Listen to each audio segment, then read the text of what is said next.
nombre es Amaya Arroyo y ante todo soy maestra de educación especial.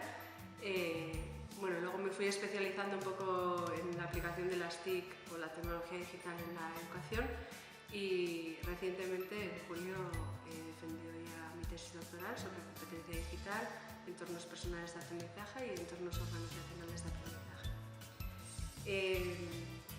Hacia el 2014 mantuve una reunión con otras dos chicas, otras dos mujeres, Isabel Arbizu y Josunia Aranguren, en la que nos embarcamos en un proyecto ambicioso, pero bueno, pequeñito, en el que soñábamos un poco con crear una asesoría educativa centrada sobre todo en la aplicación de las tecnologías digitales en la educación, en los procesos educativos. Y bueno, pues un poquito fue tomando forma y nada, pues hoy en día ya se consolidó en el 2015 como empresa, como cooperativa pequeña y hoy en día pues ya somos 5 las integrantes, junto con Maggi y con Mayalen y seguimos trabajando en los colegios. Bueno, pues Icateo nació como un proyecto ambicioso, pero más que nada teníamos una visión y una misión bastante clara, ¿no? Y era pues incidir un poco en mejorar la calidad educativa.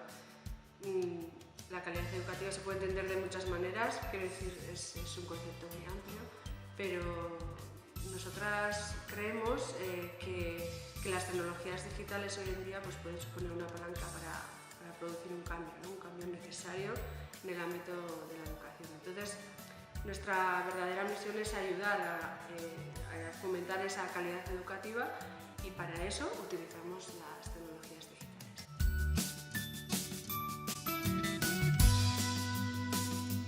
¿Cómo conseguimos esa misión?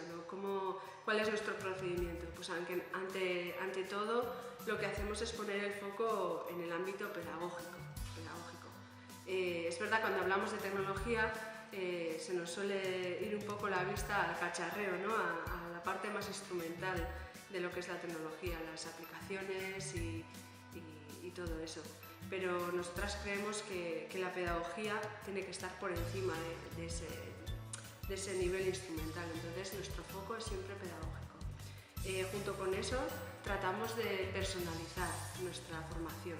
Entonces acudimos a los colegios siempre sin tener a priori un curso de catálogos o algo en la cabeza. Siempre nos abrimos a los colegios, intentamos conocerlos y eso es lo que funciona, ¿no? Cuando haces un plan de formación adecuado a las necesidades que tiene un colegio concreto, que sabemos que no hay dos colegios iguales, ni dos realidades iguales, pues es lo que nos está funcionando.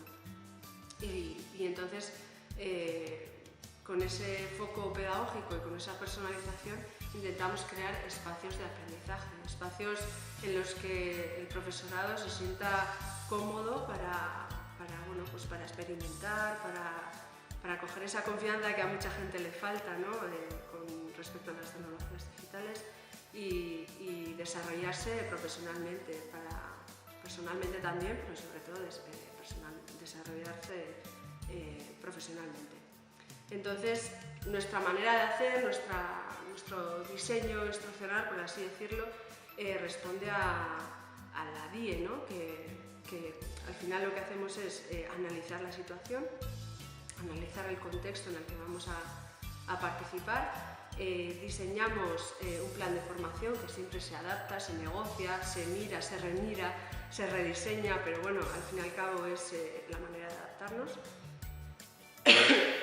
Desarrollamos contenidos, material, actividades para llevar a cabo ese plan de formación que ya lo hemos adaptado y luego ya implementamos, ¿no? Vamos a los colegios y en las sesiones de formación pues ponemos toda nuestra carne en el asador e intentamos responder al plan que hemos creado, ¿no?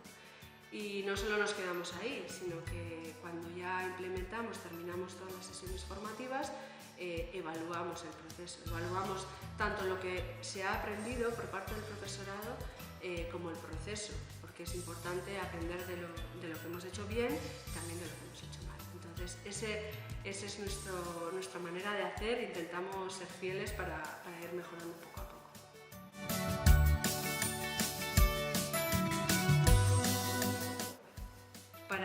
poner ese diseño instruccional, por así decirlo, en marcha, tenemos que tener en cuenta ciertas cosas. No podemos hacer el diseño empezando de cero, ¿no? Analizando la situación simplemente.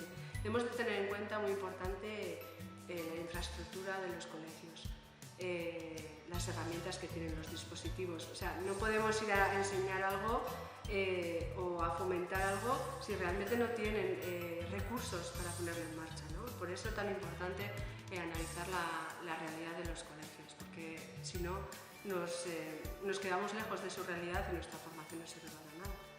Y por otra parte, también analizamos los contenidos y el modelo pedagógico, la manera de hacer de ese colegio. No es lo mismo impartir una formación en un colegio que trabaja por proyectos que en un colegio que trabaja de manera cooperativa o un colegio que trabaja por proyectos de manera colaborativa. Bueno, hay miles de combinaciones, ¿no? Entonces intentamos conocer esas realidades muy de cerca para, a la hora de dar la formación, ofrecer ejemplos que sean prácticos para ellos y que sean cercanos a la realidad que ellos quieren fomentar con su alumnado.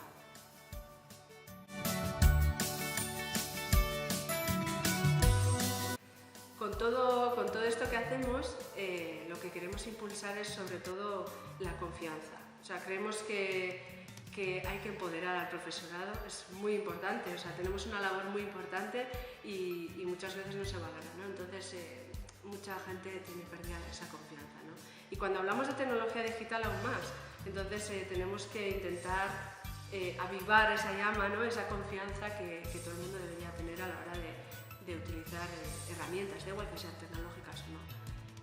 Por otra parte, también queremos fomentar la autonomía, o sea, queremos darle esa confianza en esos espacios de aprendizaje que aunque sea mayor o menor, pero que su nivel de autonomía crezca y también su capacidad para utilizar la creatividad, porque muchas veces, bueno, es verdad que utilizamos libros de texto, pero bueno, los libros de texto son bastante cerrados y tenemos que poner en marcha estrategias propias, ¿no? Y ahí entra la creatividad de nuestro profesorado. O sea, tenemos que reinventarnos cada curso para no caer siempre en lo mismo, ¿no?